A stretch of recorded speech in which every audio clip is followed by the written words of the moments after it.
వ్యక్తి సయ్యద్ సిద్దికి,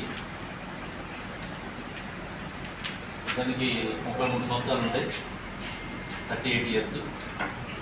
అంటే main tribal ఏంటంటే వీళ్ళ మధ్య ఇద్దరు కూడా ఇప్పుడు మృతుడికి తర్వాత నేరస్తుడికి ఇద్దరు కూడా ఈ వెజిటేబుల్ మార్కెట్లో నైట్ పూట ఈ ఛార్జింగ్ లైట్స్ రెంట్కి ఇచ్చేటువంటి ఏజెంట్స్ ఉంటుంది, ఏజెంట్ పనిచేస్తారు. ఆ రెంట్కి ఇచ్చే దాంట్లో ఇద్దరి మధ్య పోటీ జరుగుతున్నది. గత 15 సంవత్సరాలుగా ఈ సయ్యద్ సిద్దికి వాళ్ళ ఫ్యామిలీ చేస్తున్నది మేడ్చెల్లు, కోంపల్లి ఈ ఏరియాలో. ఇక్కడ ఉన్నటువంటి మనకి A1 ఎవరైతే ఉన్నాడో నేరస్తుడు షేక్ అహ్మద్, వీళ్ళ ఫ్యామిలీ కూడా గత కొద్ది రోజులుగా ఈ వ్యాపారంలోకి రావడం జరిగింది.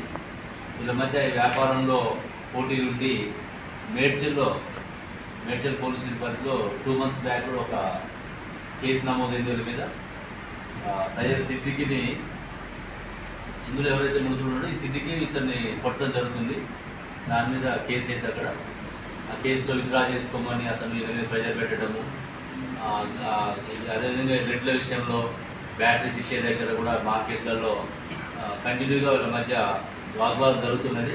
ఈ ప్రాసెస్లో ఈ సిద్దికిని లేపేస్తే మాకు ఇబ్బంది ఉండదు వ్యాపారం అని చెప్పేసి ఇతను ప్లాన్ చేయడము.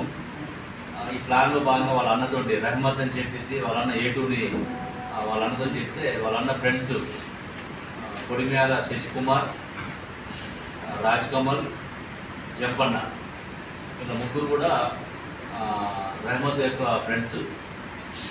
ఈ రహమత్ అనేది A1 అహ్మద్ యొక్క బ్రదర్. వీళ్ళు 5 కలిసి గత 2-3 రోజుల నుంచి ప్లాన్ చేసుకొని